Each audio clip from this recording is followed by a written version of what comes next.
Hoy tenemos una presentación es una especie de charla doble. Tenemos el agrado de tener con nosotros a María Auxiliadora Gálvez y Sureya Segú. Ellas actualmente son jurado de la 13ª Bienal Iberoamericana de Arquitectura y Urbanismo, que, como sabes, se está realizando este año en Perú, en Lima, del 2 al 6 de diciembre.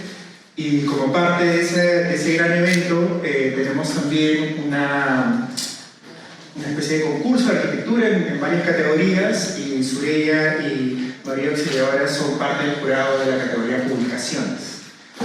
De hecho, todos los libros que ven alrededor son parte de esa categoría.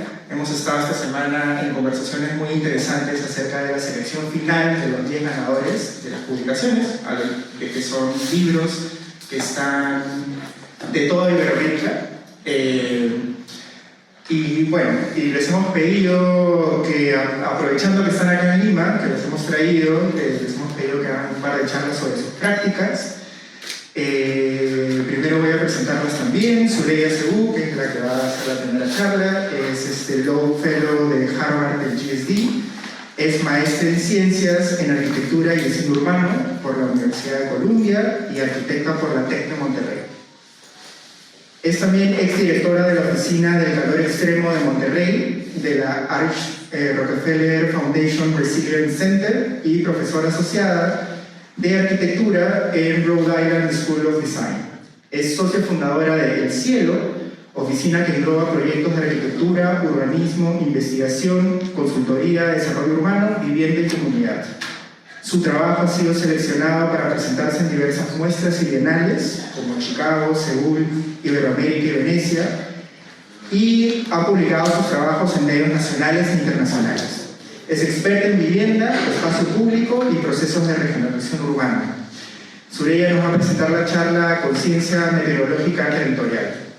Y alguna vez creo que también presento a María Auxiliadora, que es doctora en arquitectura y paisajista. Desde 1998 desarrolla su labor docente e investigadora en distintos ámbitos universitarios. En el 2003 funda Gálvez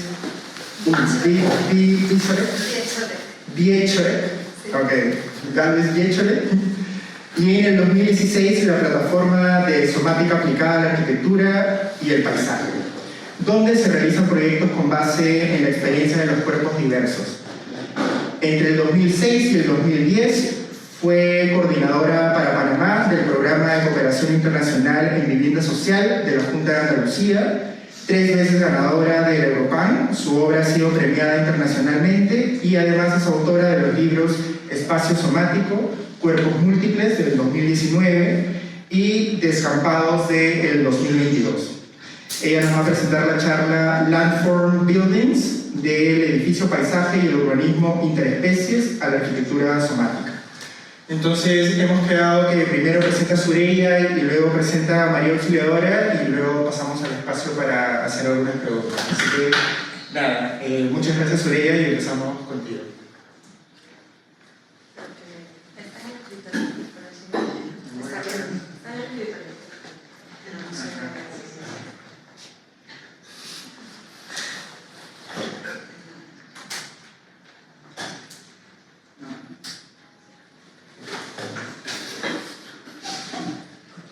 Hola a todos, muchas gracias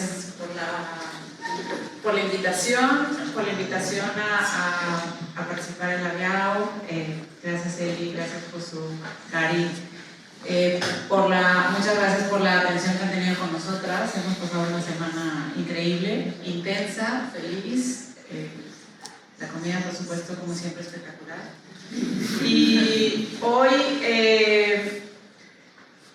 tuve la oportunidad de hablar en Limápolis el año pasado, entonces pensé que podía platicarles sobre lo último que he estado haciendo en la academia, que es 4 talleres, uno en México y otro son 4, son como 3 talleres, uno en México, en el TEC de Monterrey, en Monterrey, otro en la Ciudad de México, pero también del TEC de Monterrey sobre Monterrey, y el tercero en RISD, en Rhode Island School of Design, sobre Monterrey también. Entonces,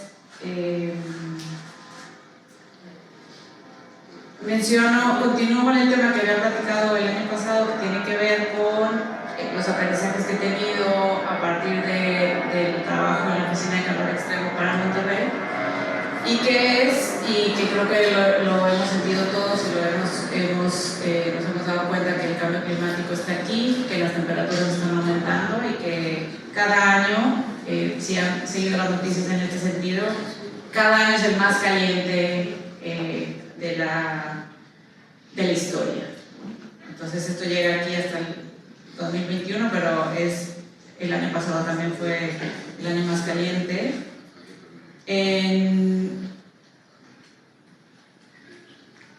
Esta es una gráfica de esto de aquí es México, para los que no están tan familiarizados con la geografía de México, y aquí está Monterrey. Y esto está en la zona gris, en donde las temperaturas llegan a 40, 45, 46, por supuesto en momentos extremos, que no era la media ni la temperatura extrema hace pocos años, y que no es solo... Bueno, alguien me va a decir, yo lo iba a ver aquí, pero... Y le corto con el grande. No es solo que las temperaturas llegan a ese grado, sino que las olas de calor duran más. Entonces tenemos momentos de temperatura, días más largos, no es solo un día, no son 2 días, a veces es una semana, y son temperaturas que no bajan en la noche, lo cual hace que el cuerpo no descanse y se vuelve muy peligroso. El año pasado que estuve aquí en marzo, ¿no? Sí. Nos tocó justo una ola de calor y fue no sé si ustedes se acuerdan, pero fueron unas temperaturas muy altas y el sol que hay aquí es muy fuerte. Esta es una imagen de Monterrey. También les voy a contar cómo está construida Monterrey, que eso es una de las cosas que es importante. Es una ciudad de 5 millones de habitantes, una zona metropolitana. Por si tengo duda.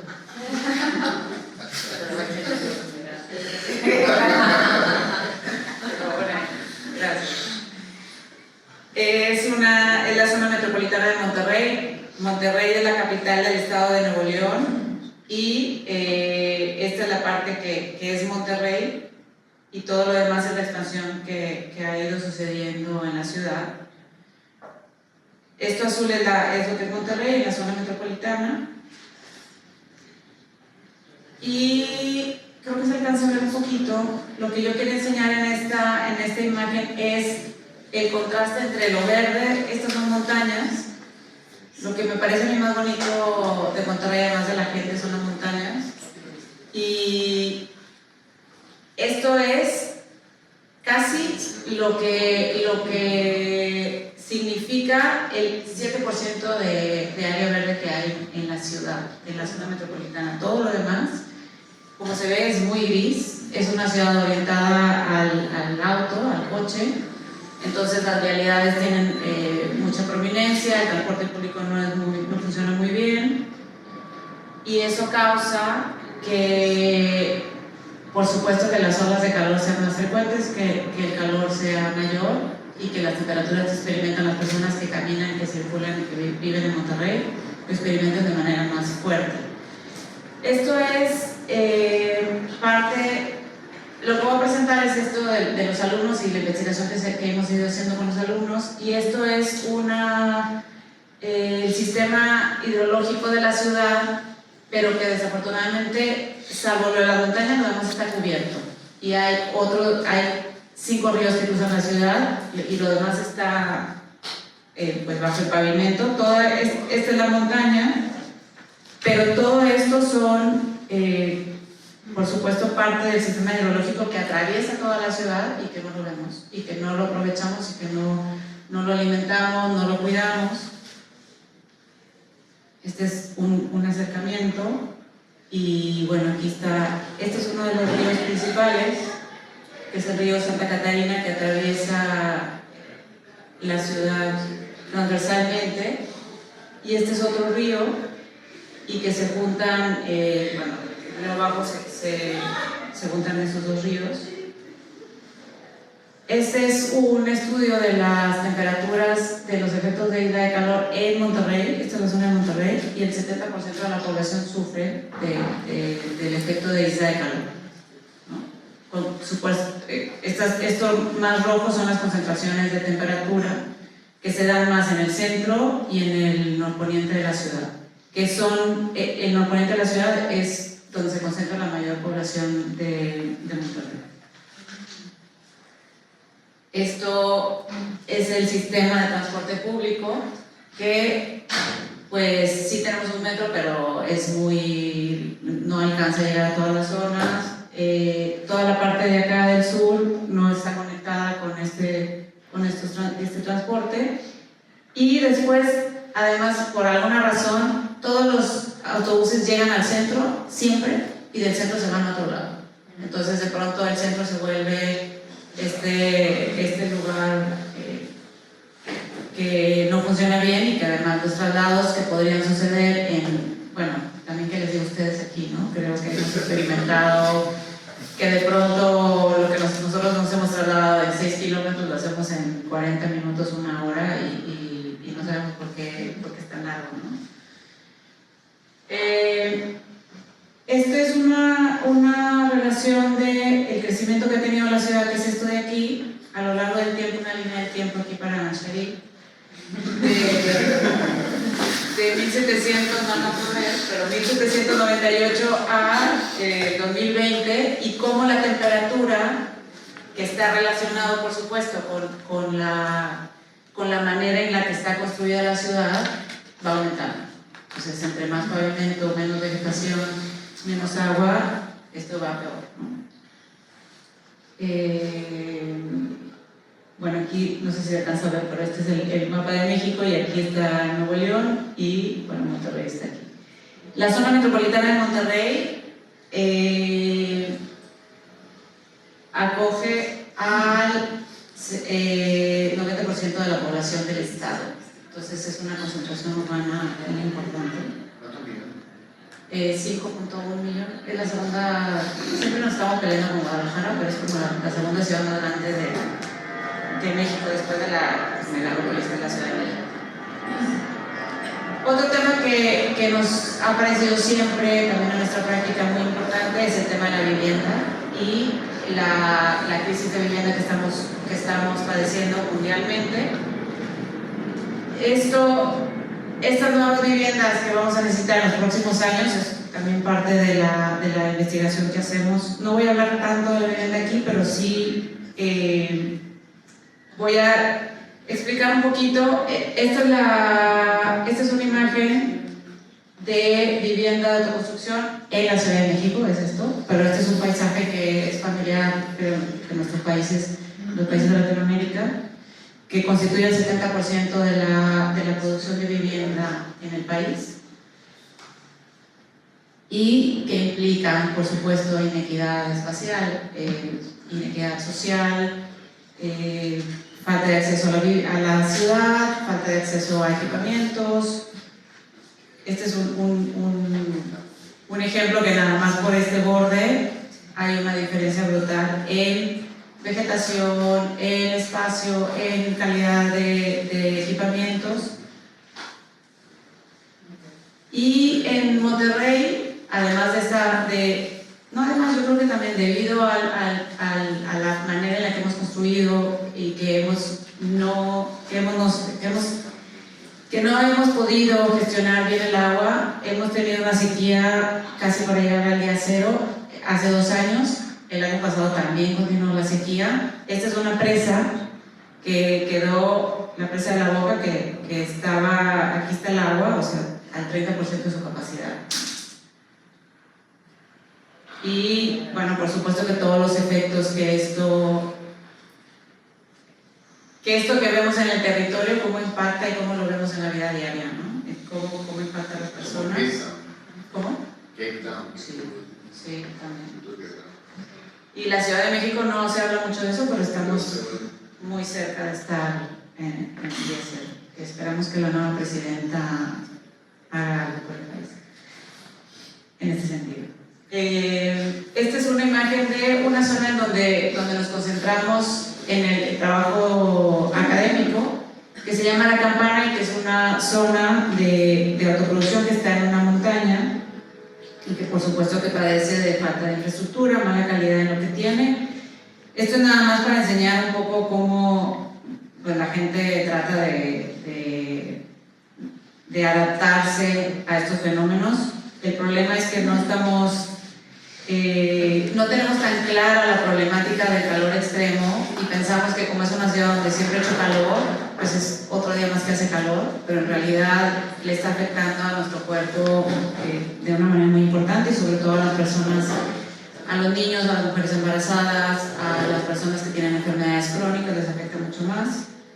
Y por otro lado, cuando hay huracanes, en época de huracanes y llegan a Monterrey, suceden estas cosas.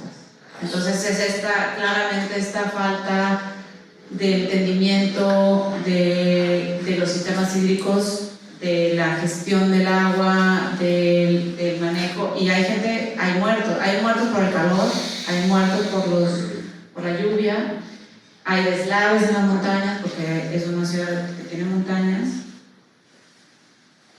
Estas son las condiciones de los ríos que no están cubiertos, ¿no?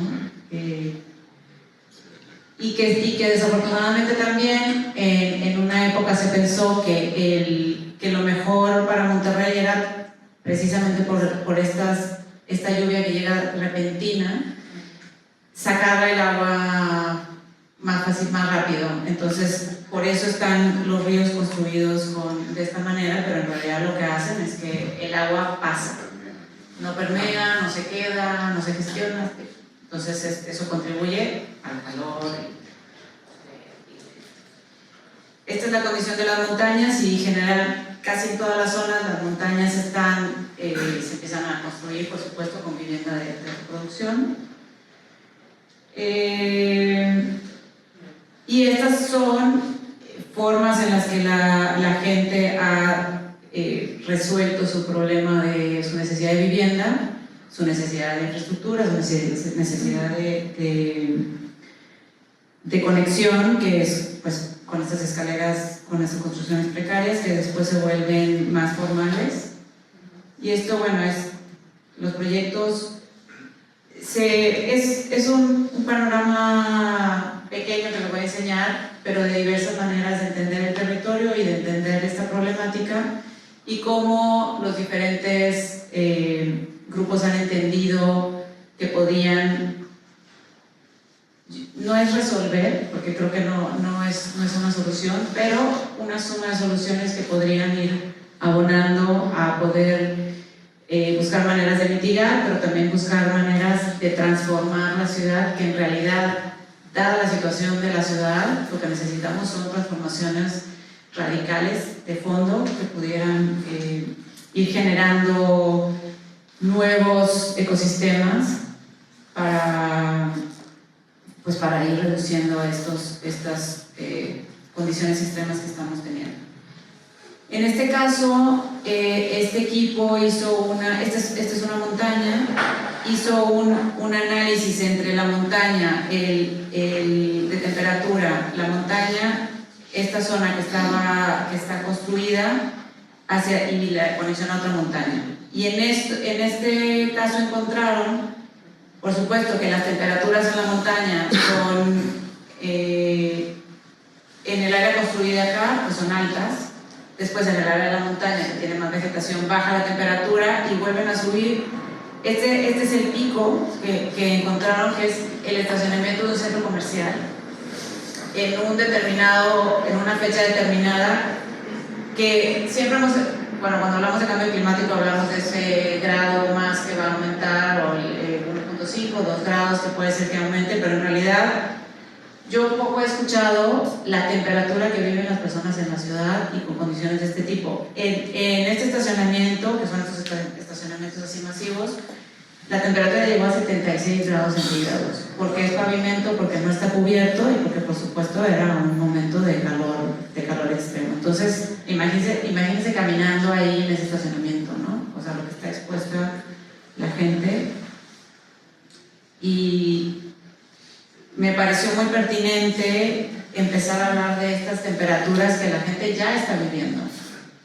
Y que si eso se habla con los habitantes, pues empieza uno a entender el impacto que estamos viviendo ya y que no es una cosa que tenemos que planear al futuro, sino que tenemos que hacer cambios hoy. Entonces el acercamiento de ellos se centraron en el estudio morfológico de esta sección de Monterrey y hicieron análisis de la vegetación, de la cantidad del tipo de material. También el 70% de las viviendas se hacen con bloques de cemento, que también pues no ayudan, no contribuyen a disminuir las temperaturas de las viviendas, de los edificios.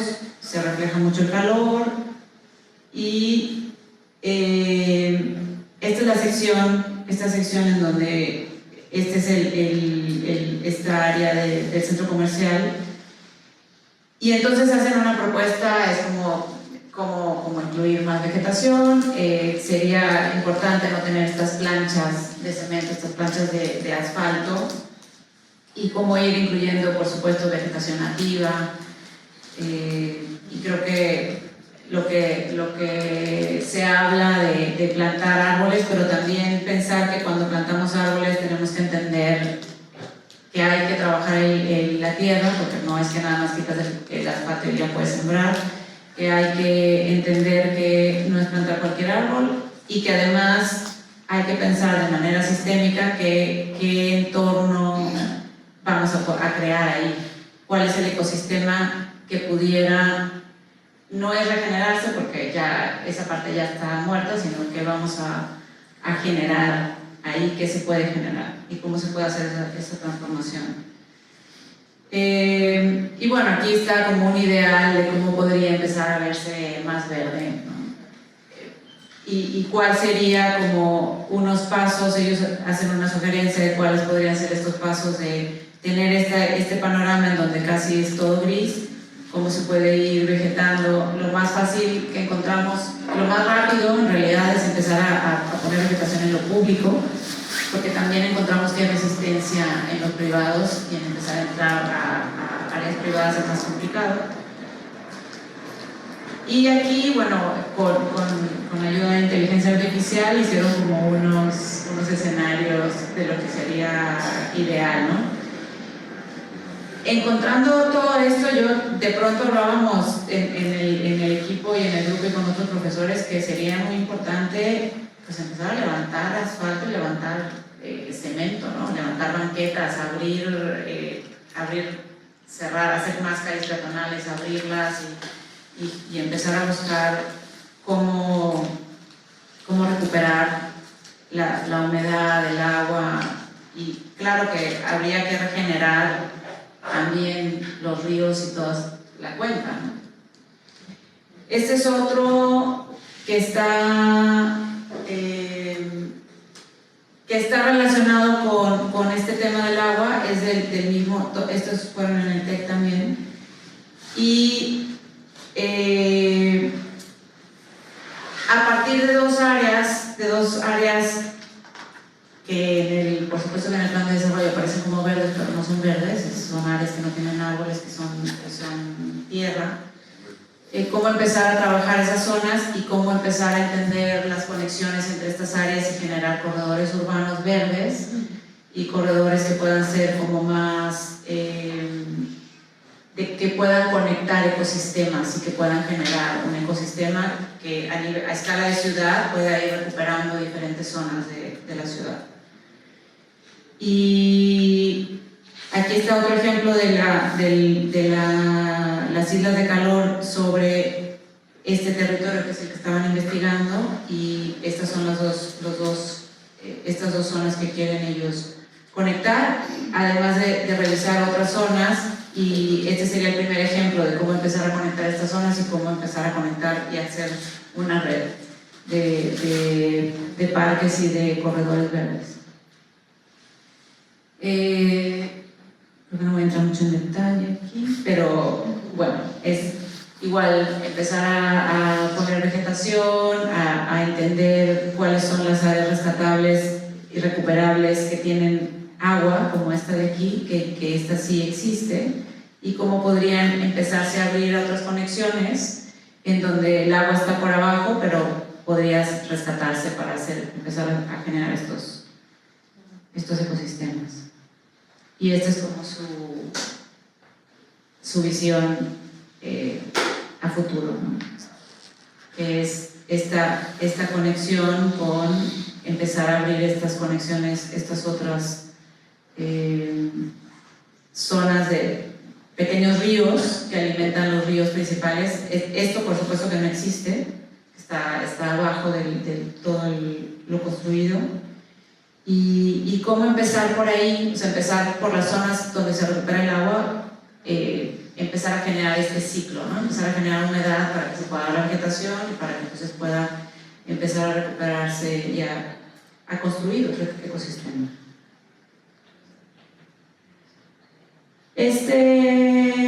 Bueno, es un panel que tiene muchísima información, pero que me pareció importante hablar del tema de la expansión urbana, qué es lo que sucede aquí y cómo a la par que esto se va expandiendo, por supuesto que la temperatura, aquí habla de la temperatura y las islas de calor, y la temperatura media que empieza siendo en el 91, bueno, la temperatura extrema era 35, y en el 2018 está en 45, ¿no? Y lo que le sucedió a Monterrey y a muchas otras ciudades en México es que se dio una expansión en donde aquí hay un fenómeno en 1990 hay 7.750 habitantes por kilómetro cuadrado, pero en el 2019 hay un decrecimiento de 30 por 32% a 5.250 personas por habitantes por kilómetro cuadrado, porque la ciudad se expande al doble. Entonces, el territorio, claro, y no es que está ocupado, sino que más bien estamos hablando de una ciudad que es de 2 niveles de altura, entonces la densidad es muy baja. Ellos se centraron en diferentes estrategias verdes que incluyen jardines de lluvia, incluyen huertos urbanos, estas estrategias que ellos van acomodando o insertando a lo largo del territorio, de ese territorio específico que está en la montaña, y que buscan generar también, particularmente porque es una zona de autoproducción de vivienda, maneras de generar una economía circular. Entonces, son ideas que están ahí, que en un semestre no se logra profundizar, pero que son temas importantes como hablar de la economía del lugar, como hablar de los modos de vida de estas personas, cómo mejorar el tema de vivienda, cómo mejorar el entorno. Y en un transecto del territorio lo que hacen ellos es que esta es la parte alta de la montaña y este es un río, el arroyo seco, que se llama arroyo seco, pero en realidad sí tiene un poco de agua, entonces ya desde el principio pues habría que cambiarle el nombre. Y cómo hacen una conexión desde la montaña para empezar también a buscar maneras de regenerar. Lo que queda claro, y esa era parte de las reflexiones que hacíamos ahí, es que no puedes transformar todo de golpe, sino que tienes que tener una estrategia. A nosotros nos parece importante tener esta visión de a dónde se quiere llegar, pero entonces estas estrategias en el tiempo de cómo vas construyendo esa visión y cómo vas, cuál es el primer paso para detonar esta transformación y cómo van sumándose las transformaciones que suceden aquí.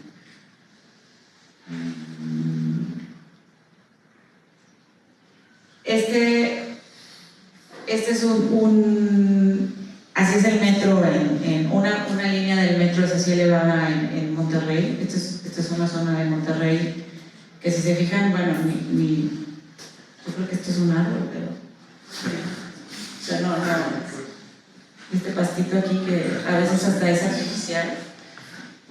Y como este equipo proponía una imagen como verde, cómo se podía ocupar, cómo podíamos, en lugar de que haya todos estos carriles para el coche, si era posible cerrar un lado y se vuelve necesario tantos carriles y dejar los vehículos en carriles especiales, pero recuperar, cómo empezamos a recuperar la calle para la naturaleza, para los peatones.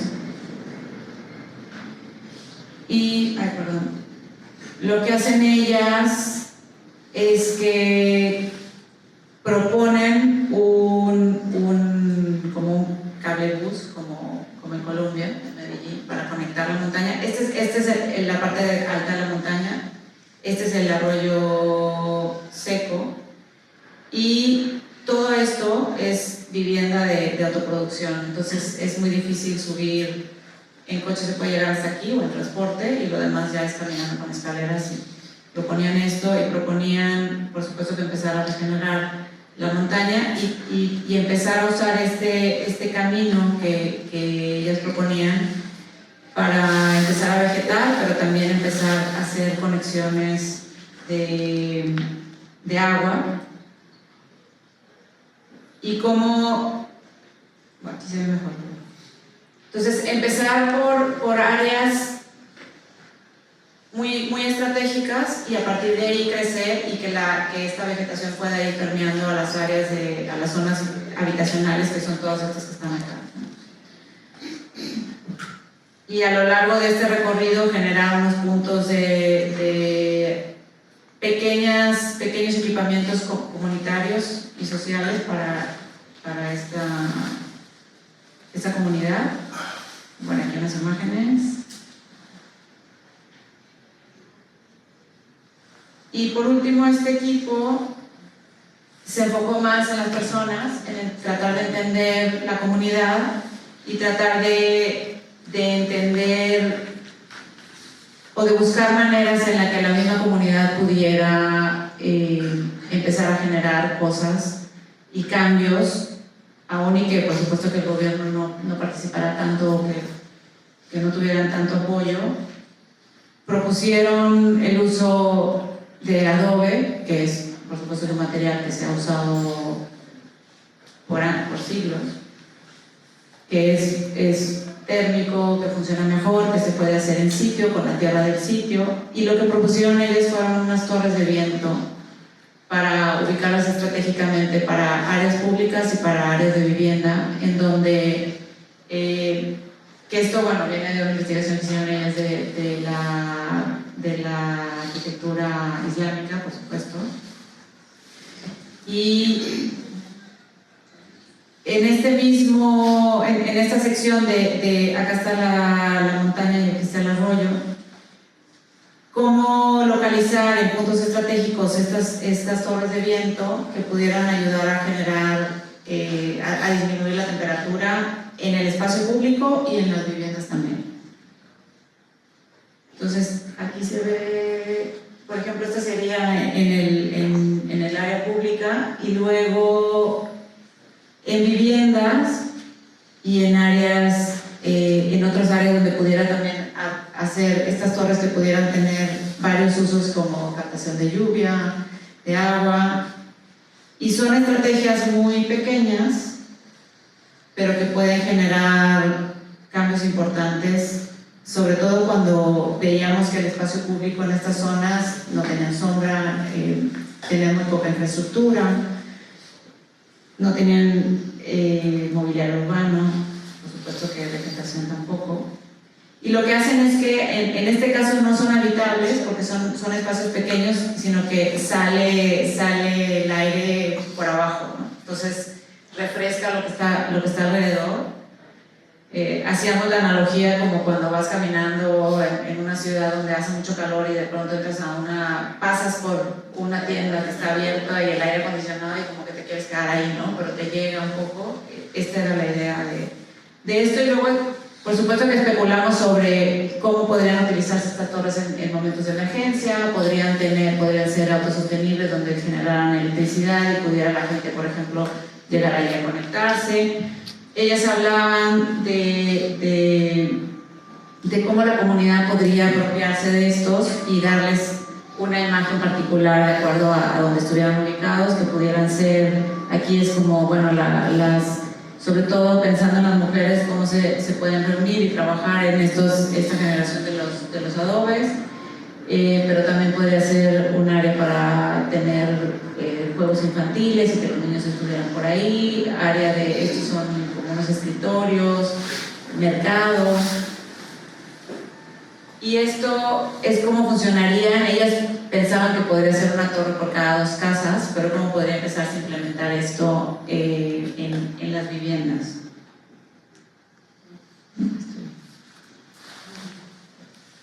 Y esto es un poco el esfuerzo de ver cómo podrían, si esto podría funcionar también en el territorio, en el campo, ¿no? Si podría haber estas torres que podrían estar rodeadas de vegetación y que podrían tener ahí como siembra, entonces como esta especulación. Mira, acá ven. Gracias.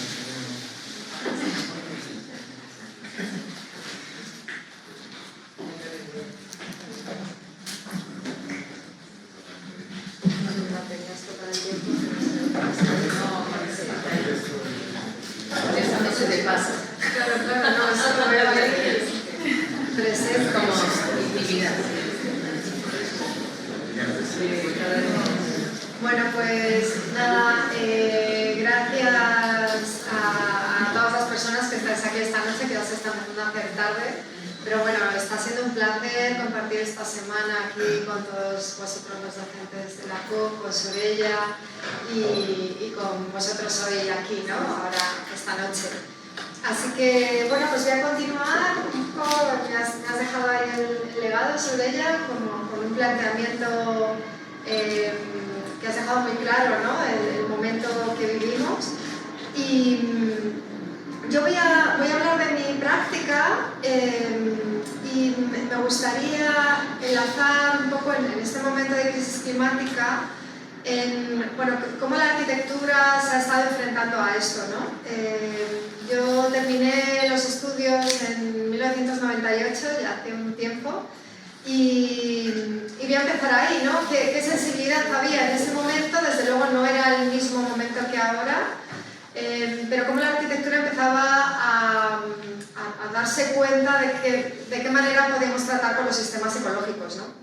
Por eso he puesto este título, Landform Buildings, del edificio paisaje y el urbanismo interespecies a la arquitectura somática, que me gustaba recuperar este Landform Buildings, que no es un título que he puesto yo, es un título que puso Stan Allen a una recopilación de arquitecturas que trabajaban con la morfología de lo natural. Había montañas que eran edificios, pero que se comportaban un poco como montañas. En fin, había arquitecturas que recogían esta morfología de lo orgánico.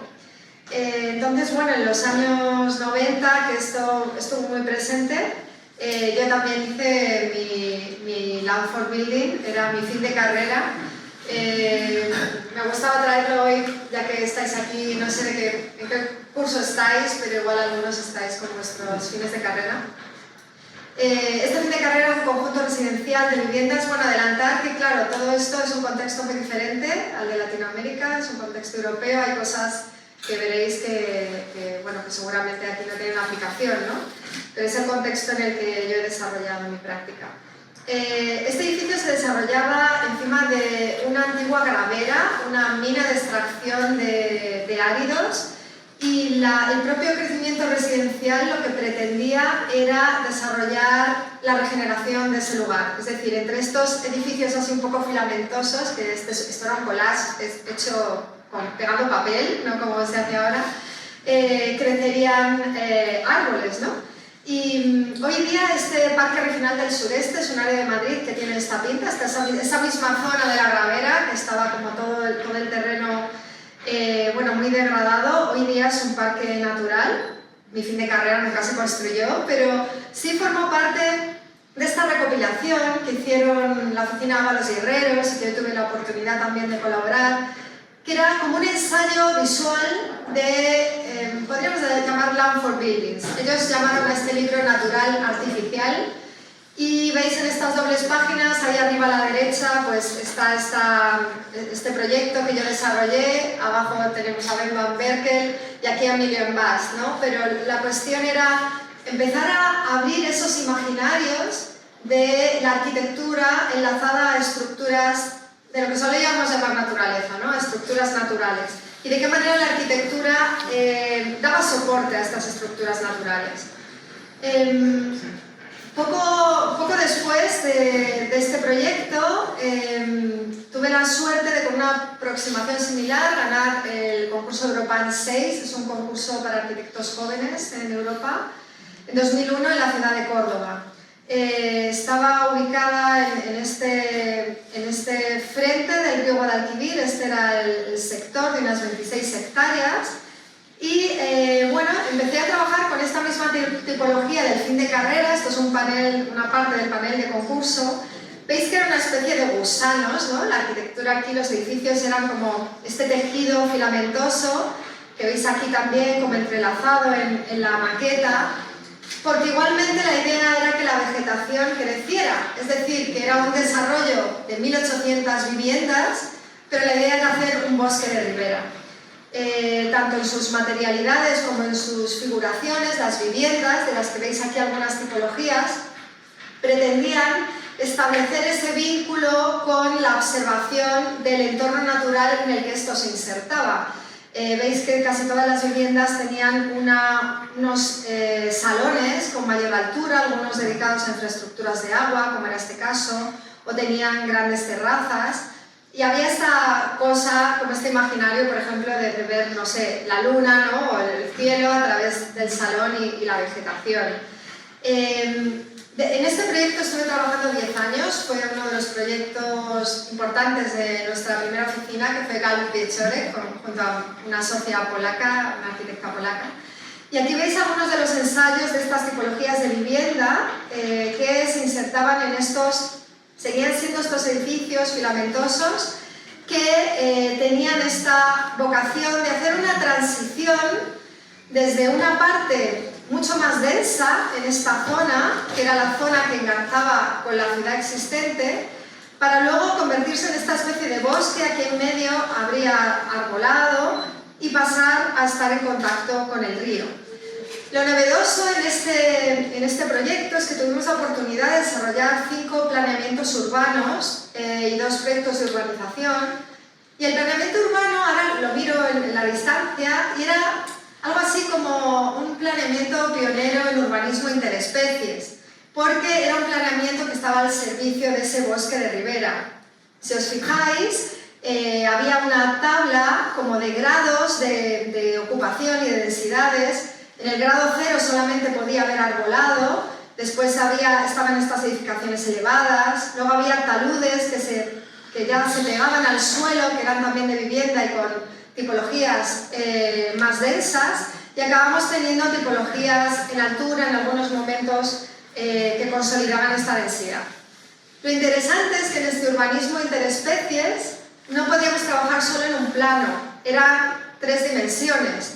Así que todas las ordenanzas de este planeamiento estaban relacionadas con esas 3 dimensiones. Aquí veis el planeamiento final, con todas las tipologías de vivienda a la izquierda que os comentaba, y cómo esto iba generando también el cumplir este cierto imaginario de vivir entre las copas de los árboles, ¿no? Como veis, casi todos los edificios tenían estas grandes terrazas que ocupaban las partes altas. Para organizar este planeamiento tridimensional no solamente se definía la ocupación en el plano del suelo, lo que se podía ocupar en el plano del suelo, sino que se organizaba la ocupación en grupos de nivel en altura. Aquí lo veis, ¿no? Se podían apilar determinadas plantas una sobre otra y se debían dejar determinadas relaciones entre las piezas, así que la ocupación se definía en distintas alturas, y todo esto se combinaba con el soleamiento que recibían estas piezas, los ejemplares de arbolado que debían tener, las distancias relativas. Aquí veis un poco estas relaciones, era algo así como unas reglas de juego topológicas, aquí veis un resumen, que iban definiendo esta ocupación tanto por arbolado. Esta tipología no funcionaba sin el arbolado, era deudora del bosque, más en un sitio como Córdoba, con tanto soleamiento. Y de algún modo era todo poner al servicio del bosque para que un asentamiento de vivienda, con un porcentaje también alto de vivienda social, se pudiera producir. En los proyectos de urbanización tratábamos de hacer esta misma gradación en el acercamiento al agua, y junto al jardín botánico de la ciudad definimos las principales especies que configurarían esta primera línea, que esto sí se ejecutó, pero también los arquitectos y arquitectas que trabajaran allí debían considerar la inserción, tenían que hacer proyectos de paisaje para hacer que este entramado realmente funcionara. Esta sería un poco la vocación, ¿no? Estar a la sombra, bajo las copas y los edificios, y habitar en ese bosque. Este planeamiento ha estado vigente desde el año 2006, más o menos, hasta el año pasado, que por motivos que no vienen al caso, ahora mismo se está replanteando. Pero sí se hizo este bosque de ribera, que era de algún modo la vocación original, ¿no? Y esto me llevaba a pensar, nuestras ciudades tienen la forma que le dan los combustibles fósiles, la forma que le dan la especulación, el mercado, pero ¿qué forma tendría si siguiéramos sus ecosistemas, ¿no? Entonces, bueno, tras este proyecto, hubo otros 2 Europanes en los que, de algún modo, seguimos investigando esta cuestión del land for building, o sea, de qué manera podía la arquitectura dar soporte a sistemas naturales. En este caso, el Europan 7, que fue en Murcia, era un área montañosa, un área minera, y aquí lo que predominaba eran los estratos de la tierra. Y de algún modo lo que hicimos fue crear como estratos de estrategias bioclimáticas, de materialidades, de elementos vivos como el agua, como la tierra, su inercia térmica, jardines, umbrales. Veis en esta tabla que hay como una serie de diseños de unas franjas que van, al final veis van recogiendo unas ciertas estrategias bioclimáticas. Y esto nos daba como que teníamos estos estratos del territorio, como si fuera otra capa sobre la falda de la montaña, que empaquetábamos y empezaban a salir este urbanismo como de líneas de edificios semienterrados que en sus materialidades seguían acogiendo las distintas estaciones y que de algún modo promovían que el territorio, la tierra, en algunos puntos no se distinguía de lo que era el edificio, ¿no? Aquí veis que había algunas edificaciones semienterradas, las cubiertas vegetadas y todos estos estratos con estrategias que pretendían armar esa especie de sinergia. Hacíamos siempre en estos proyectos estudios tipológicos para vivienda individual y colectiva en cada uno de estos empaquetamientos. Y esta era un poco la imagen tanto de las unidades de vivienda como de la implantación, ¿no? Esto lo continuamos trabajando en este otro Europan, en Suiza, en Delemont, una zona también de las montañas. Y aquí empezamos a considerar de qué manera, aquí de nuevo estábamos a la orilla de un río, ahora lo veremos un poco más cercano, pero bueno, hay este río que pasa por aquí, que atraviesa este asentamiento en Suiza de muy baja densidad. Y empezamos a hacer una especie como de llevar esto todavía como un poquito más adelante, de manera que hacíamos un compendio de habitaciones. Había 40 habitaciones, solamente 9 exteriores y 40 interiores, aquí no están todas, era una tabla extensa, en las que en esas habitaciones o bien predominaban algunos elementos naturales, especialmente, como la tierra, el agua o los elementos vivos, y en otros queríamos establecer ese vínculo con el cuerpo humano, ¿no? De qué manera determinadas percepciones se podían fomentar. Aquí veis algunas de estas habitaciones, que eran como paisajes encapsulados, pero que a la vez de nuevo fomentaban o promovían determinadas cuestiones termodinámicas. Al insertar estos elementos en mitad del tejido de las viviendas, había componentes termodinámicas relativas a la inercia térmica o a la ventilación que se ponían en juego.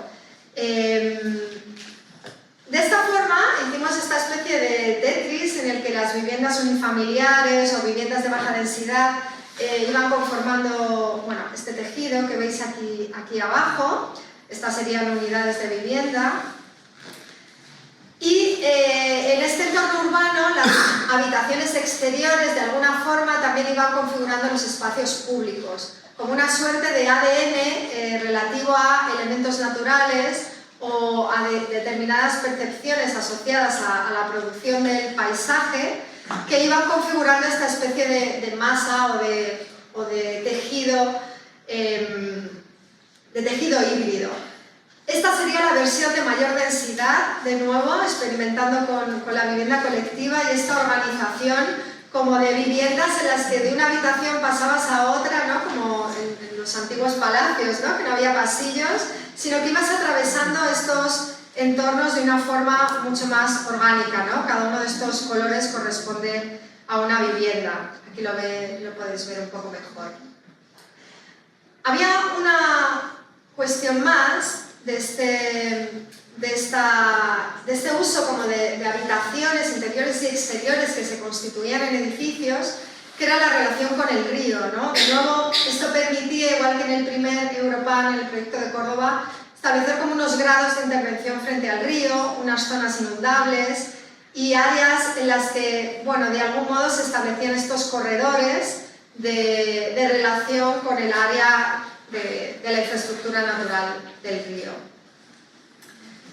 Algo que aquí ensayamos era también el pensar que si los materiales que usábamos en la construcción envejecían de tal manera que pudieran ser colonizados por otras especies, vegetales, también animales, con el paso del tiempo esto empezaría a tener como esta pinta, ¿no? Veis que teníamos algunos hormigones que promovíamos que el musgo apareciera. En la imagen veis, ¿no? Salía el arco iris, la lluvia, ahí lo queríamos todo, ¿no? Como todas las meteorologías haciendo esta transformación.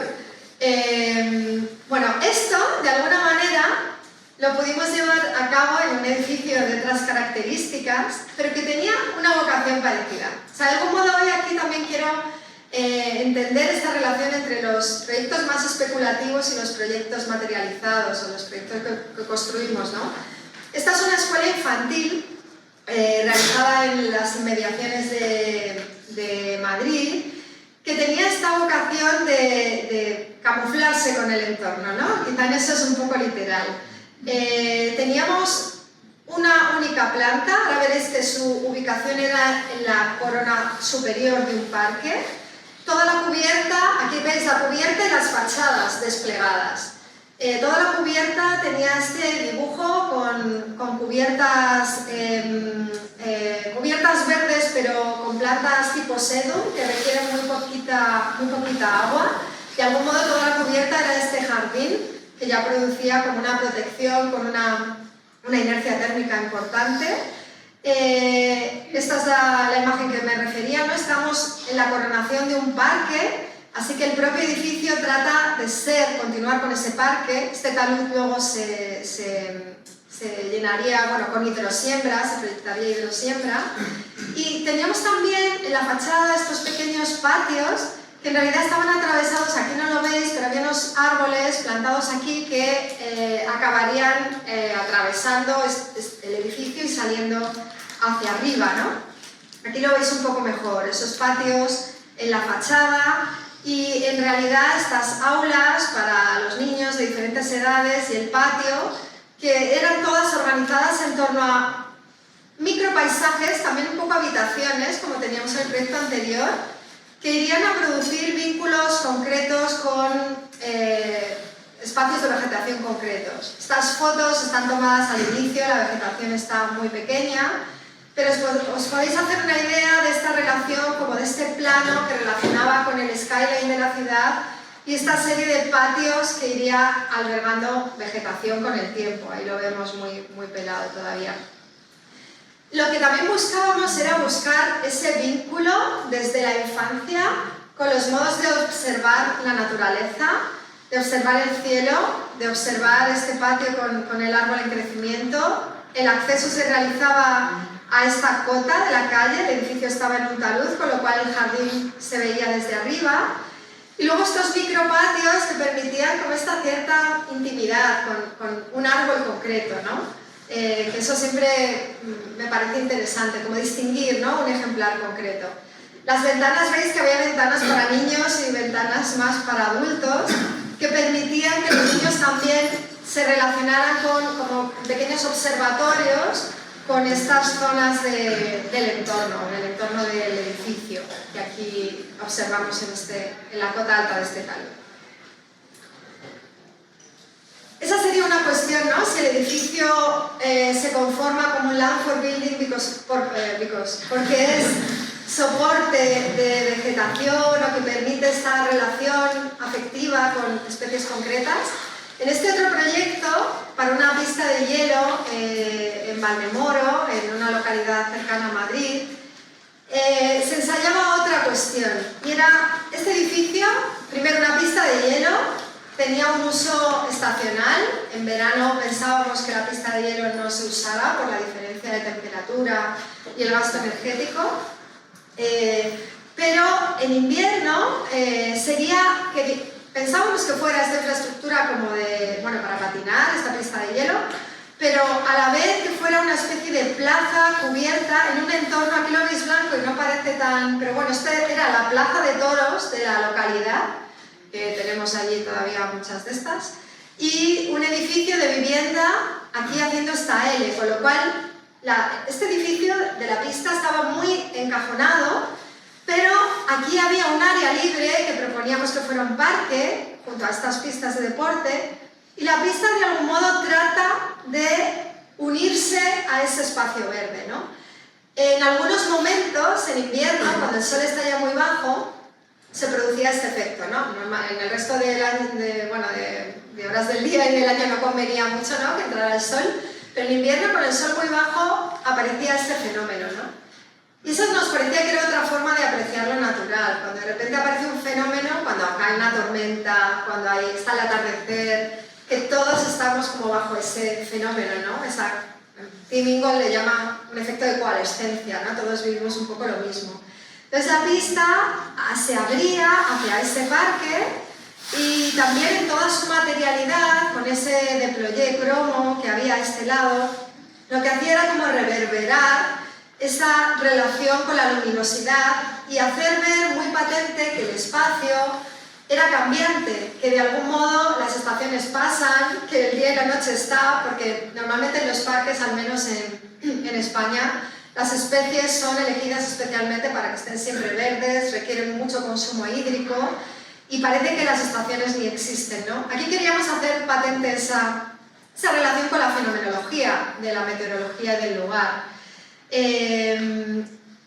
Y esta cuestión también nos parecía importante en el hecho de crear una cierta colectividad, ese cierto ritual en el que, bueno, ponemos de relevancia ese pequeño espacio verde de la ciudad, ¿no? También con la materialidad interior, con los colores, etc. Este ritual era el que nos interesaba, esa fenomenología.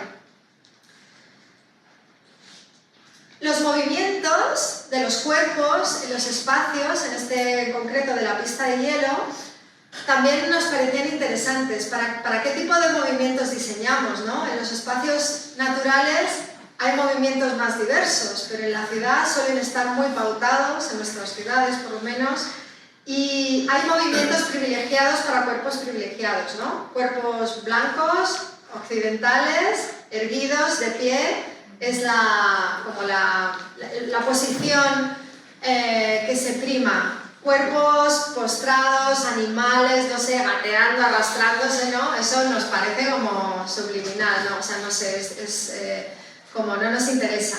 Hay una acción que hizo una vez el artista Pope L, que se arrastró era un sitio de Manhattan, en Nueva York, vestido de traje, llevando una pequeña flor, se arrastró por toda la ciudad, en el asfalto, atravesó un parque, y enseguida al final le sacaron de la performance, pensaba que le pasaba algo, que además Pope L es negro, ¿no? Y decían, ¿qué hace este señor arrastrándose por aquí? Y lo que quería poner de relevancia era los movimientos disidentes, los cuerpos disidentes, los modos distintos de relacionarse con un ecosistema. Si alguna vez os arrastráis por el suelo, veréis animales, insectos, veréis pájaros, veréis cosas muy diferentes, pequeñas hierbas. Bueno, esta cuestión de cómo diseñamos para los organismos que habitan nuestras arquitecturas, en esta otra escuela infantil que desarrollamos, similar a la anterior que hemos visto, se ponía especialmente de relevancia. Los niños siempre están en el plano del suelo, se arrastran, gatean, se tumban, miran hacia arriba y miran hacia arriba, ¿no? Así que el plano del suelo y el plano del techo son los dos planos que realmente diseñábamos en esta arquitectura, ¿no? El plano del techo volvía a tener una cubierta, en este caso no había vegetación, era grava, pero bueno, era una especie de paisaje en la parte superior que protegía de algún modo con esa inercia térmica, y los lucernarios también permitían evadir el calor y crear de nuevo esta relación de los fenómenos, ¿no? En la guardería aquí veis ese plano de colores del suelo como marcando regiones diferentes, sobre el que se superponía el plano de los fenómenos luminosos, tanto de las fachadas translúcidas como de los lucernarios, haciendo ver de nuevo este filtro con el exterior, pero también soportar esos movimientos frágiles que están en contacto con el suelo, que miran hacia el techo y que de algún modo daban a entender que otros modos de ocupación del espacio, otros movimientos eran fomentados aquí. Si eso lo pensamos con respecto también a otras especies, empieza a aparecer como un panorama muy amplio, que es al que os quiero llevar ahora en esta parte final de mi intervención. ¿Para cuántas especies diseñamos, ¿no? Y nuestros cuerpos, ¿qué relación tienen con esas otras especies, ¿no? Eso es lo que, desde que, bueno, siempre me relacioné con la arquitectura a partir del cuerpo, a través de la danza, pero luego descubrí una disciplina somática en concreto, el método Feldenkrais, que es un método para aprender a través del movimiento, que establece de repente un horizonte enorme en la relación de mirar a nuestro cuerpo como un organismo vivo para entender la transversalidad del resto de vivientes, ¿no?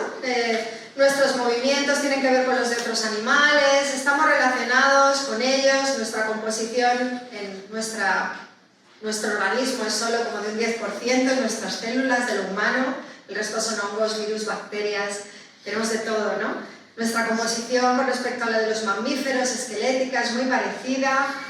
Total que a partir de aquí se inicia un camino en mi nueva oficina, en la plataforma PASAP, a través de entender según qué elementos nuestro cuerpo y el de los otros organismos vivos están relacionados, es decir, que si diseñamos para nosotros, también deberíamos diseñar para nuestras especies compañeras, como dice Donna Haraway.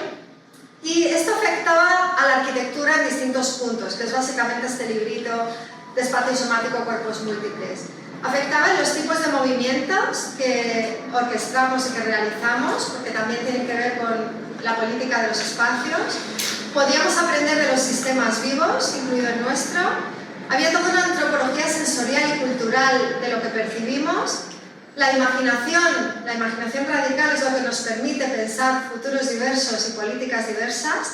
Y la cognición corporizada y situada, que también se extiende y sale más allá de nuestra piel y puede implicar a la arquitectura. Esto es un poco abstracto, pero de algún modo el manifiesto con el que acababa el libro era este, ¿no? Soy arquitecta y trabajo con cuerpos. Y la última frase era porque traen una realidad a la mano y son capaces de hacer revoluciones, ¿no? Cuando sentimos en nuestro cuerpo algo, traemos una realidad a nuestra propia piel, ahí surgen revoluciones, ¿no? Y entonces empezamos a realizar en la oficina estas etnografías somáticas dibujadas. Hacíamos experiencias colectivas, somáticas con distintas comunidades y íbamos realizando dibujos relativos, por ejemplo, a los elementos reactivos de la piel. Aquí hay sensores de la piel, pero hay posibles arquitecturas al respecto. A los sistemas estructurales que forman nuestros cuerpos, la fascia, las fibras musculares, el esqueleto, los tejidos como los de la retina que tenemos aquí, los imaginarios que ostentamos y también las políticas, ¿no? Por ejemplo, los cuerpos con los que trabajábamos de mujeres del África subsahariana estaban basados en el dolor, su imagen del cuerpo era el del dolor. Los de mis estudiantes de arquitectura y, por ejemplo, en este caso estáis viendo unas imágenes de estudiantes de doctorado en Hamburgo, eran cuerpos basados en otras cosas, ¿no? Entonces, ¿de qué manera esta etnografía nos daba esta visión del cuerpo, no como un único cuerpo universal, que es el que la arquitectura hasta hace muy poco y todavía sigue manteniendo? El movimiento moderno fomentaba ese cuerpo casi único, pero en realidad los cuerpos para los que diseñamos, en este caso los humanos, contienen todo esto. Y lo que vais a ver ahora es como un pequeño ensayo visual de cómo podemos pensar de otra manera la arquitectura, teniendo en cuenta que queremos que sea soporte de ecologías, pero en esas ecologías están nuestros cuerpos y los de otras especies. Imaginemos que estos son fragmentos de pieles diversas de todas estas personas, ¿no? De las que hemos ido levantando estas etnografías somáticas. La piel no es algo superficial, la piel es como la parte más externa del sistema nervioso, ¿no? Con lo cual, estos fragmentos de pieles llevan pegados a ellas políticas, ecologías, imaginarios, memorias. Y de algún modo en este mapa vemos como estos distintos cuerpos tienen corrientes de atracción, de repulsión, de asociación. Hay toda una ecología de los cuerpos, también de los no humanos, como esta flor. Los más frágiles junto con los más potentes, ¿no? ¿Qué pasaría si empezáramos a pensar los sistemas constructivos, por aquí empieza a aparecer algo, a través de esta amalgama de pieles diversas, ¿no? ¿Qué pasaría si los sistemas constructivos dejaran diseñar también a otras especies, ¿no? Y pensáramos en que esta especie de prototipado se produce de forma habitual. Nos aliamos a algo que ya está creciendo y lo fomentamos con nuestra arquitectura. ¿Qué pasaría si esto fuera un ensamblaje que contiene todas las disciplinas que vertimos sobre el cuerpo, la política, la salud, la filosofía, lo simbólico, la memoria, lo psicológico, lo biológico, sobre también nuestros sistemas constructivos, ¿no? Que estuvieran imbricadas estas distintas apreciaciones. Aquí dibujábamos esta especie de sección de un hipotético muro, del cual vemos aquí un alzado, que serían como unas escamas en las que hay lugar para que crezcan especies, para la captura de agua, hay aquí un almacenamiento de agua, se utiliza la cera, elementos naturales para producir aislamiento, y en la parte interior aparecerían estas escamas como mucho más amables en contacto con el cuerpo, ¿no? Esta especie de ensayo visual en el que, no sé, las pieles se van configurando y van dando lugar a hipotéticas construcciones, empezaban a hablarnos de una arquitectura somática que sería aquella que tendría en cuenta las problemáticas, los deseos, las vicisitudes de los cuerpos diversos que albergan, sean humanos o no. Que daría soporte a los cuerpos, o nuestro deseo sería que daría soporte a los cuerpos más frágiles y que a los cuerpos más privilegiados les trataría de enseñar que no necesitan tantos privilegios. Se produciría algo así como esta especie de simbiosis, que de algún modo era la misma que también se producía en estos Landford Buildings de los 90, entre el territorio y la arquitectura, y eso se trasvasaría también a los cuerpos que albergan esta arquitectura, ¿no? Bueno, esto es un poco en lo que mi oficina actual trabaja. Leeré solamente esta parte, ¿no? La arquitectura somática es aquella capaz de asumir en sus sistemas y materialidad las vicisitudes ecológicas y sociopolíticas de los cuerpos múltiples. Asimismo, la arquitectura somática aprende de los tejidos vivos y con los procesos de los cuerpos y establece con ellos ensamblajes de materia, formas de vida e inteligencias artificiales. Y aquí se abre un último campo que quisiera introducir, que es el de los ensamblajes de los sistemas cuando superamos la división habitual que hacemos de humanos y no humanos. Hay una autora bastante interesante, Katherine Hayles, que habla de una división diferente entre los vivos. Habla de cognoscentes, bueno, en el mundo, digamos, ¿no? En lugar de humanos y no humanos, o humanos y más que humanos, que siempre nos pone a los humanos, ¿no? Todo el rato en el centro. Ella habla de cognoscentes y no cognoscentes. Los cognoscentes son todos los seres vivos, plantas, animales, nosotros mismos, pero también los sistemas de inteligencia artificial. Un bosque piensa igual que un sistema de inteligencia artificial. Un bosque recibe información, las ramas, las raíces, en todas partes, es un sistema de cognición distribuido, no tiene un cerebro central, y responde, reacciona, da respuestas al respecto. Lo mismo hace un sistema de inteligencia artificial. Katherine Hayles abre esta vía, que para la arquitectura me parece que es muy poderosa, del ensamblaje entre sistemas vivos, sistemas arquitectónicos y sistemas de inteligencia artificial que son capaces de dar voz al medio, capaces de dar voz al entorno natural a través de monitorizaciones, de manera que podamos entender mejor la cantidad de datos, la forma de pensar de un bosque, por ejemplo. Eduardo Kohn tiene este libro tan bonito de How Forests Think. Y en ese sentido empezamos a hacer diversos proyectos que trataban de estos ensamblajes. Este no lo voy a explicar, pero por ejemplo a una escala mayor y junto a la oficina Ábalos Sienkiewicz empezamos a pensar en estos edificios. Este estaba en Taiwán, era para una mediateca de temas digitales.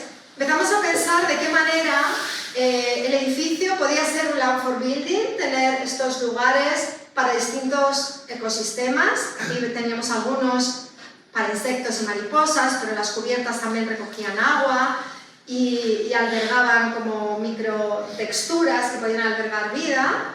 El propio edificio se conformaba con un sistema de cognición distribuida, como os decía, estos ensamblajes que promulga Katherine Hayles.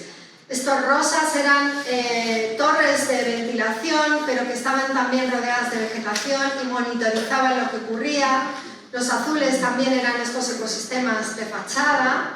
Y todo esto empezaba a conformar casi una montaña, o un edificio que empezaba a pensar como una montaña de forma distribuida, ¿no?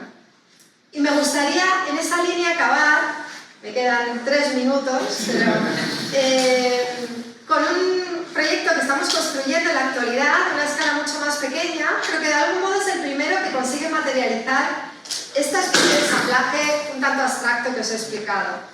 Es un proyecto de la institución Concomitentes, que es una institución que se desarrolla en distintos países europeos, que lo que hace es mediar entre comunidades activistas y artistas, y nos mete a los arquitectos dentro de los artistas. Yo tengo la suerte de trabajar como artista con una comunidad de activistas que están situados en la provincia de León, un poco al norte es este paisaje, Ellos son la plataforma en defensa de la Sobarriba, que es esta localidad, donde se van a implantar algo así como 5 plantas solares de 150 hectáreas cada una. Es decir, este territorio va a quedar arrasado. Esa decisión no se toma porque sea un buen sitio para ponerlo. Aquí hay un ave, la corneja negra, que es el único sitio de toda Europa aquí donde forma familias estables a lo largo de toda su vida. Es un territorio bastante rico, no solo en biodiversidad, sino en temas de producción alimentaria como especialmente consciente. Y bueno, pues esta plataforma empezó a luchar. Aquí nos veis a mí con los concomitentes paseando en estos lugares. Esta plataforma empezó a luchar para defender su territorio, intentar que no se instalaran estas plantas. Desafortunadamente la primera planta, el Alba 1, encima se llama Alba, está a punto de ser definitivamente aprobado. Pero la idea es que pudiéramos apoyar su lucha con una pieza construida en este territorio que les sirviera también para establecer una gobernanza sobre el lugar. En León queda este sistema de gobernanza en el que todas las gentes del pueblo se sientan en un círculo y deciden sobre terrenos comunales como este. Si mañana os vais a vivir allí y vivís en este pueblo, sois propietarios de este comunal, es de todos los que viven ahí. Caminando vimos este terreno comunal que tiene esas balsas de agua excavadas para el ganado, es decir, era un sitio donde lo más que humano o donde otros cognoscentes se cruzaban, y decidimos establecer ahí esta pieza que os quiero contar para terminar. Se trataba lo vemos aquí en este pequeño plano de situación, un pequeño pabellón abierto, circular, con un banco corrido donde se podían sentar a organizar sus concejos, y lo que queríamos era darle al sol una voz política. Todas las empresas de energía renovable, que por supuesto pensamos que son muy necesarias, hoy día no ven al sol más que como un elemento del que extraer recursos. O sea, que es una nueva mirada extractivista que puede ser igual de destructiva que de los combustibles fósiles. Y de lo que se trataba aquí era de desplegar toda la vida, la biodiversidad que el sol promueve, y de darle... Ya se me acaba, ¿me dais 5 minutos? No sé cómo se acaba, esto va a estar... No, ya no sé nada más. Nada, acabo de seguida. Se trataba de darle voz al sol como para desplegar todo lo que da vida. Si nos cargamos la biodiversidad, da igual que tengamos muchas plantas solares, no vamos a conseguir tampoco nada frente al cambio climático. Entonces, bueno, este pequeño pabellón se orientaba al equinoccio, al solsticio de invierno y de verano, con las aberturas que tenía. La parte amarilla, ahora lo veremos más grande, pero bueno, la parte amarilla era el día más corto del año, el solsticio de invierno. La parte más ancha, hasta aquí, era el solsticio de verano. Y apareció una pantalla amarilla que, por un lado, recibía como las premisas de los activistas, todas sus reivindicaciones, y por el otro lado, a través de esta especie de escamas interespecies, que ahora os contaré, una especie de piel interespecies, que dejaba a través de las sombras contar esa especie de piel común, porque estaba calada con sensores epiteliales de distintas especies, iría narrando el sol. El proyecto se llama Narrativas Solares, iría narrando como todas las historias de la vida que el sol promueve, ¿no? Así que un lado de la pantalla estaba dedicado al sol, el otro a los activismos políticos, y se rodeaba de esto verde que veis, que era una construcción viva.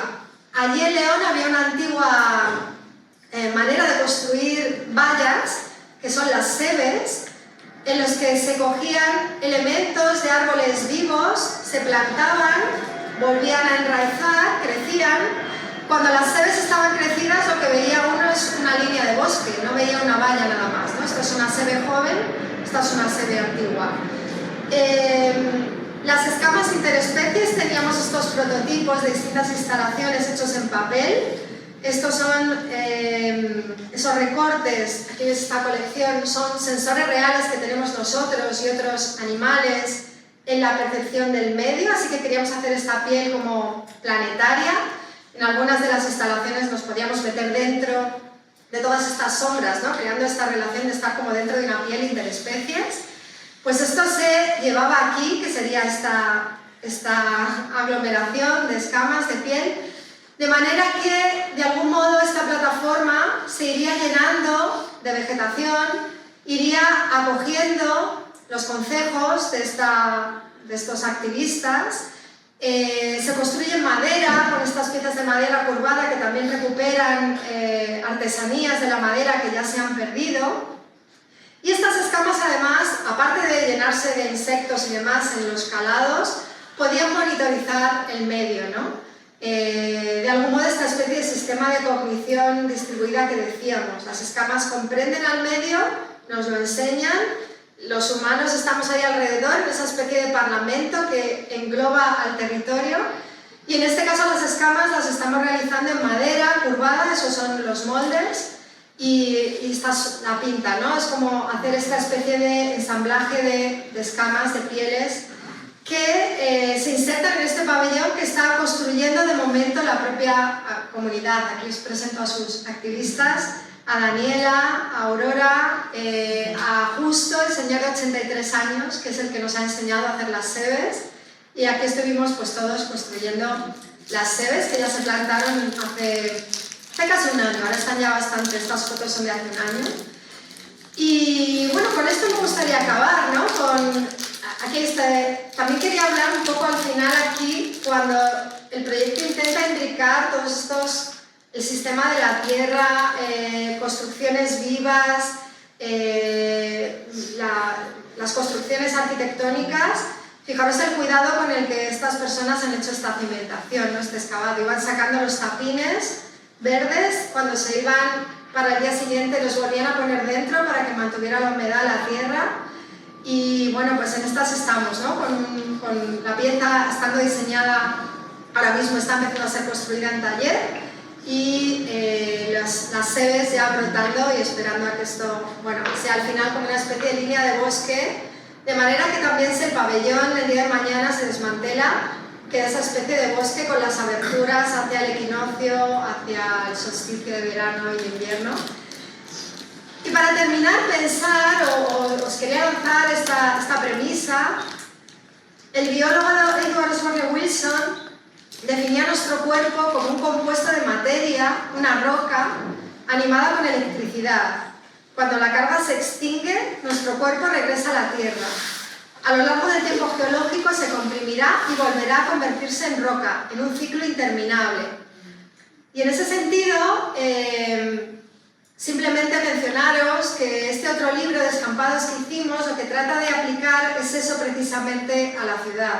A partir de caminar durante casi 3 años, los descampados de Madrid, llegábamos a esta conclusión de que los imaginarios que sustentamos sobre nuestros propios cuerpos, como diseñadores en este caso, inciden directamente en lo que diseñamos.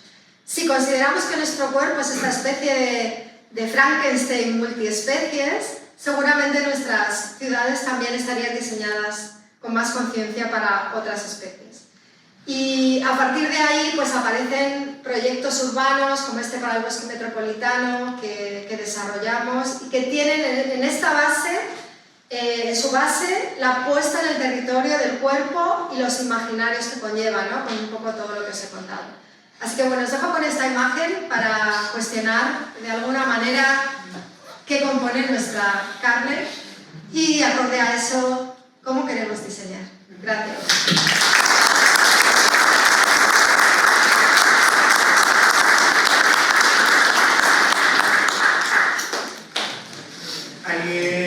Bueno, nada, muchas gracias.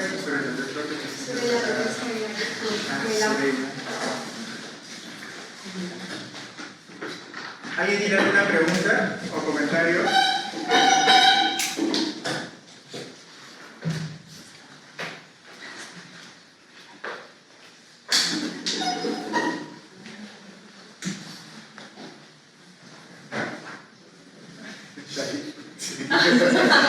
Se ha muerto, ¿no? Pero iba a iniciar la ronda de Bueno, yo quería comentar uno de es un clásico. Sí, no, me pareció increíble porque no solamente porque se parece mucho a Lima, porque como que se minimiza el problema del calor y lo has puesto como adelante de todos los otros problemas y ya se minimizan todos los otros problemas. Como que ese es el primero ahora, ¿no? O el originario, vamos a decir, la vivienda, que no hay parques, hay un montón de otros problemas, pero cuando ves que es tan básico, ya se ven los otros menores. No sé si menores, pero menos urgentes en todo caso, siendo la vivienda, con este dato de las 80 billones en el mundo, ya nadie quiere hablar de la vivienda. Y claro, ¿por qué? Porque el problema ecológico es tan bestia, no hay agua, no hay un calentamiento global enorme, entonces claro, primero vamos a estas cosas urgentes. Pero tu acercamiento al problema a través del clima, que nos recuerda que tiene todas las escalas, y eso me ha parecido súper potente para arrancar desde ahí, pero después lo que lleváramos proyecto urbano, o digamos, con planificación, proyecto paisajístico, con proyecto urbano, llevarlo a la vivienda, ¿no? Y cruza todas las escalas, me ha parecido súper potente, porque por lo menos acá creo que tenemos los mismos problemas y todavía no los vemos así. Yo te diría que creo que el tema del calor extremo a mí me ha parecido que es una buena manera de entrar al cambio climático porque es muy tangible. Entonces a la gente no es una cosa como conceptual, sino que es una cosa que lo puedes vivir, que lo puedes medir inmediato, que te toca, ¿no? Y particularmente en Monterrey lo que pasó es que como estaba pasando la sequía, que también la sequía le afectó a todos, porque eso es la otra cosa que sucede en sus países, es que si no le toca a todos, no hay tanta urgencia, ¿no? Entonces, menos conciencia, menos urgencia, y creo que fue un momento oportuno, aunque tampoco creo que las acciones, que se están tomando tantas acciones, que eso es lo que da un poco de pena, porque eso no se va a detener, eso está aumentando, ¿no? Pero por lo menos es una llamada de atención y conciencia y es una oportunidad. Y yo creo que por ahí se puede entrar a todos los otros temas que por supuesto que son fundamentales, ¿no? O sea, el calor en la vivienda, o sea, en todas las escalas, ¿no? El calor en el trabajo, el calor caminando, el calor por supuesto que en la vivienda, el calor en el territorio, o sea, puedes irte como regresándote a las escalas.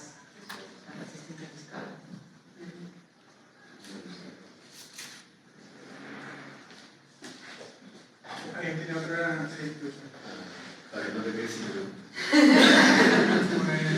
No, me parece interesante, empiezas tanto con tu proyecto de carrera como los primeros proyectos que son más edificios que tienen obviamente preocupaciones medioambientales y terminas con estas aproximaciones más experimentales y en ese proceso supongo que es como un proceso de inversión en términos de desde dónde parte el proyecto, ¿no?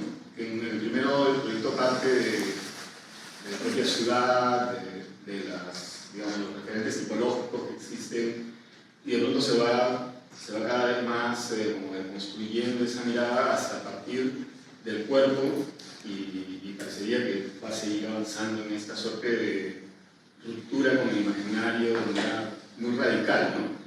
Esa trayectoria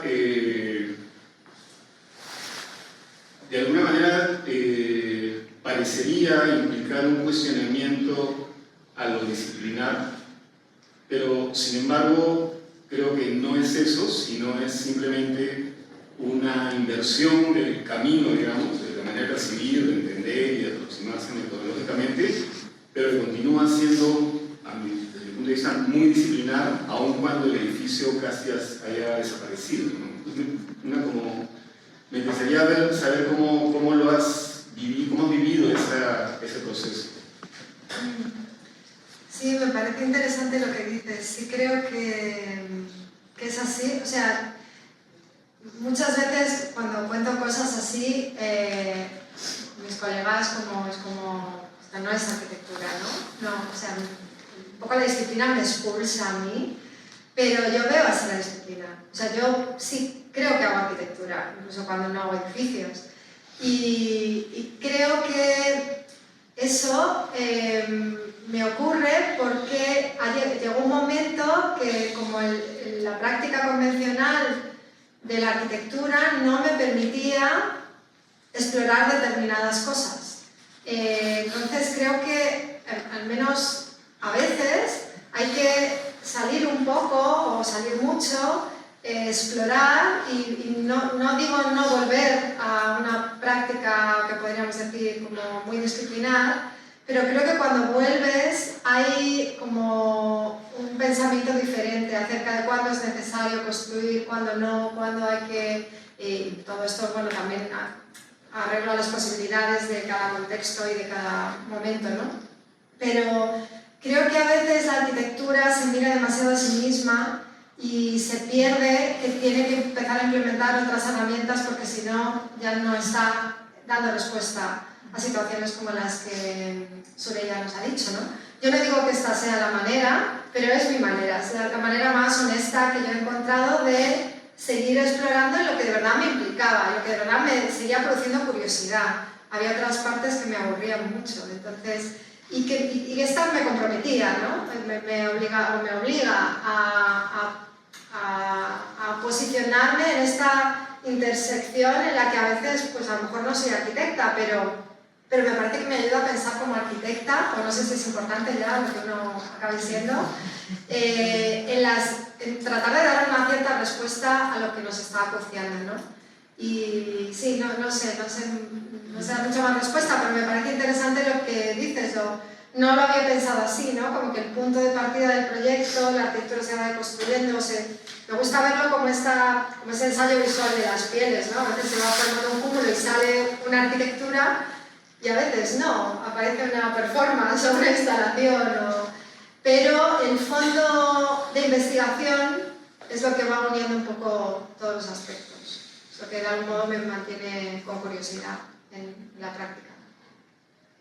A mí lo que me parece, no es pregunta, pero siguiendo con esto que dices y cómo del cuerpo y del ser vivo, que no es necesariamente el humano, sino que hay otros, yo creo que esta pregunta, o sea, pensar el calor que afecta a la persona y centrar el proceso de diseño en la persona que idealmente tendría que ser lo que hacemos como arquitectos, pero yo creo que no lo hacemos así, en la persona, pero también en los seres vivos. Yo creo que eso es lo que necesitamos también, yo estoy de acuerdo, desde otra manera de actuar en la profesión y en el mundo, pero creo que empezar viendo lo inmediato y cómo me afecta todo lo que está alrededor es una manera importante de empezar a cambiar pues, los paradigmas, las estrategias, las políticas que tenemos, que ya están y que no están funcionando, ¿no? Claramente. Y que creo que si nos vemos a nosotros, que hemos tenido un poco estas pláticas esta semana, revisando las publicaciones, que las prácticas que hacemos nosotros como latinoamericanos, pues tendrían que salir de nosotros como latinoamericanos y no estar lo que hemos hecho, por ejemplo, en la planificación, copiando modelos del norte, copiando otros modelos que no nos están funcionando. Y no solo el modelo, sino yo creo que la temporalidad del modelo, ¿no? O sea, estas planeaciones a largo plazo en lugares como la Ciudad de México que cambian constantemente, como en Monterrey que tendrían que cambiar más rápidamente, o sea, dar respuestas más inmediatas a todos estos cambios y transformaciones que suceden en los habitantes, pero también en el territorio y por supuesto que en los otros seres vivos, ¿no?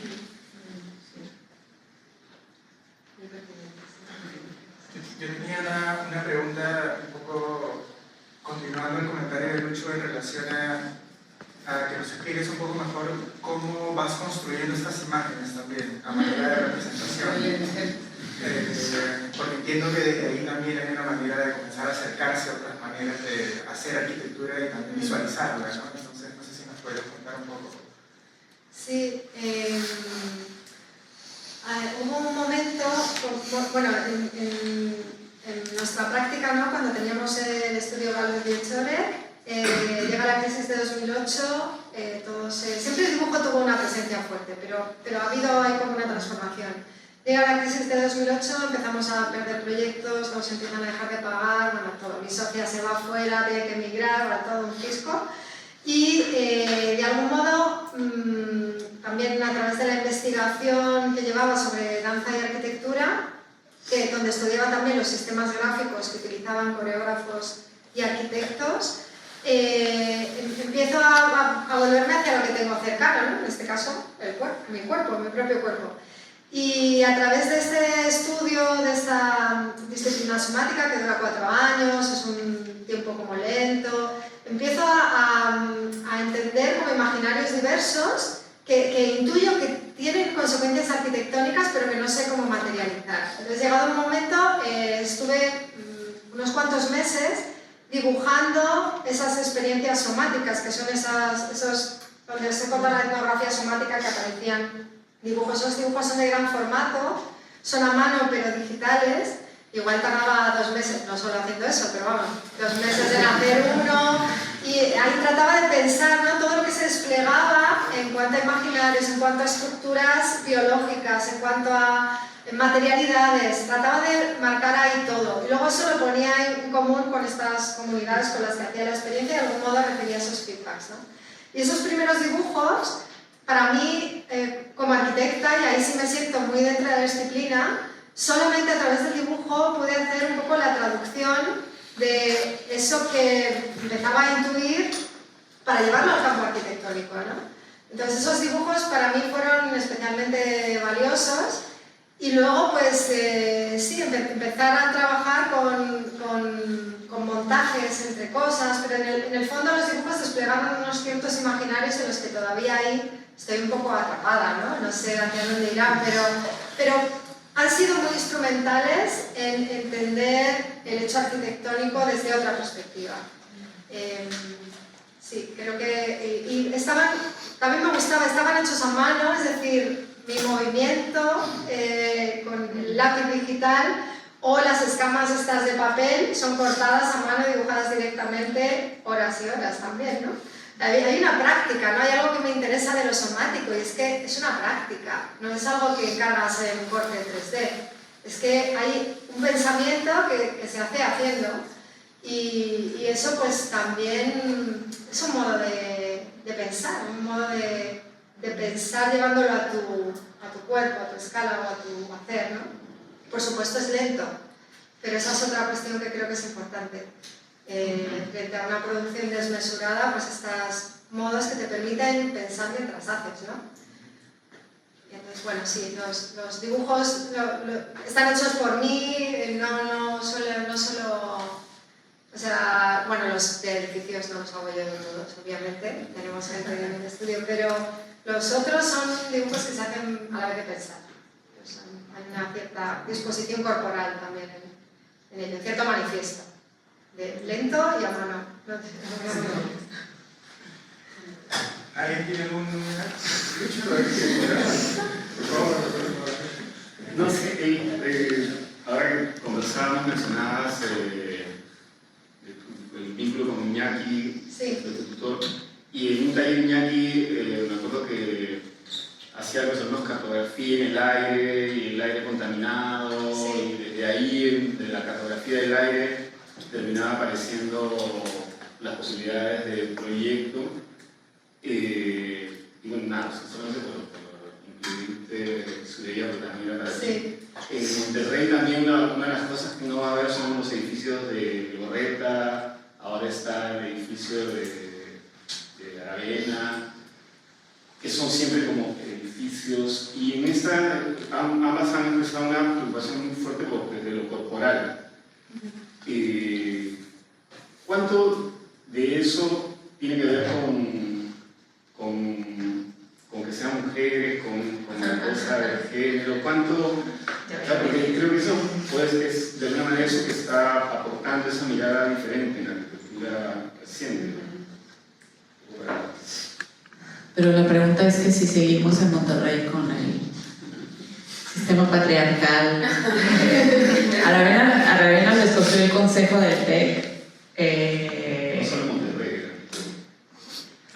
y yo pensaría que le tocaba a una mujer, ¿no? O sea, no hay un edificio, el TEC, no sé si todos conocen el TEC, pero es tiene una red de universidades en México, es una universidad privada como la PUC, y bueno, ahí las decisiones no son democráticas, ¿no? Pero creo que hay una claridad en la disparidad y la falta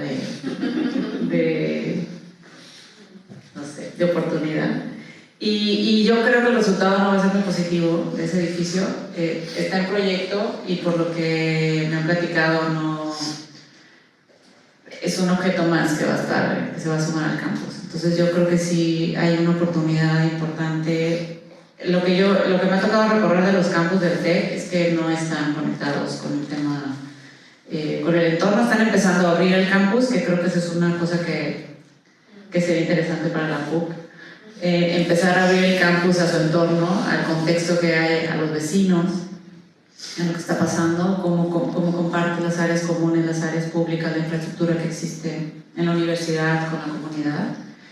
Y cómo empezamos a trabajar estos bordes en donde pensamos que, a lo mejor ya es otra pregunta, pero estos bordes que están tan cuidados y que se manifiestan no solo en los campus, en las gated communities de vivienda, que hay muchas, con esta idea de que la barda, la reja te protege más y te genera más seguridad, y lo que generas es más inseguridad, más violencia, ¿no? Y esto que pasó en el campus de Monterrey sucedió en un momento de mucha violencia en Monterrey, y que sucede cuando son asesinados por fuegos cruzados dos estudiantes, y entonces la cuestión, se empiezan a preguntar si lo importante es si el TEC quería seguir ahí en esa zona, o si se ponía a trabajar de otra manera en el contexto, ¿no? Y en el contexto no solo, por supuesto que no solo urbano, sino social. Y bueno, el trabajo en la Campana, que no mencioné, no entré en el detalle del proyecto, pero en la Campana es una zona que está muy cercana al TEC, que es una zona de autoproducción, y que el TEC está tratando de llegar ahí, de tener más conexión y de tener como más trabajo, pero que no... Creo que todavía nos hace falta desarrollar más herramientas para trabajar como estas conexiones entre lo que llamamos formal y lo informal, y entre estas comunidades, y cuáles son... O sea, hay como muchas capas con las que tienes que trabajar, ¿no? Cuando estás ahí. Yo pienso que yo estoy convencida de que las mujeres tenemos otra sensibilidad en la arquitectura y en estos temas sociales y yo no sé si decirles experienciales, fenomenológicos, no sé, yo creo que sí. También pienso que yo disfruté muchísimo esta semana y desde antes con Auxi y con Ana María, que no pudo estar aquí, pero este trabajo colectivo de mujeres se vuelve muy colectivo, y yo también pienso que es bastante femenino ese tema, y que es muy importante. Yo pienso que es muy importante darle más espacio a estos trabajos colectivos, porque pienso que tu trabajo es muy colectivo, ¿no? Y yo creo que lo que hace falta es mucho más trabajo colectivo, en todo, en arquitectura, por supuesto. Claro, nuestros maestros han sido masculinos. Iñaki Ábalos, Juan Herreros han sido mis maestros, ¿no? Míos también. Tú has coincidido con ellos. Yo sigo percibiendo que, o sea, me gustaría pensar que no tenemos que tener esa cosa como de sensibilidad, estos son proyectos como de sensibilidad femenina y otros son de... Me gustaría pensar que hay múltiples sensibilidades, también en lo masculino, también en los que no se identifican con ninguno de esos géneros, y creo que últimamente eso está teniendo mayor expresión. Creo que a veces esas sensibilidades quedan coartadas y cuesta mucho tiempo, a veces nunca terminan de salir, ¿no? Porque supone que lo que hay que hacer es una única línea, ¿no? Entonces yo lo que me gustaría es que como cada vez hubiera más sensibilidades diferentes, o sea, como que las y ya uno no puede identificar, ¿no?, a qué corresponden. Y por ejemplo en la Bienal, en las publicaciones sí que tenemos algunos ejemplos de eso, ¿no? Y eso me parece prometedor.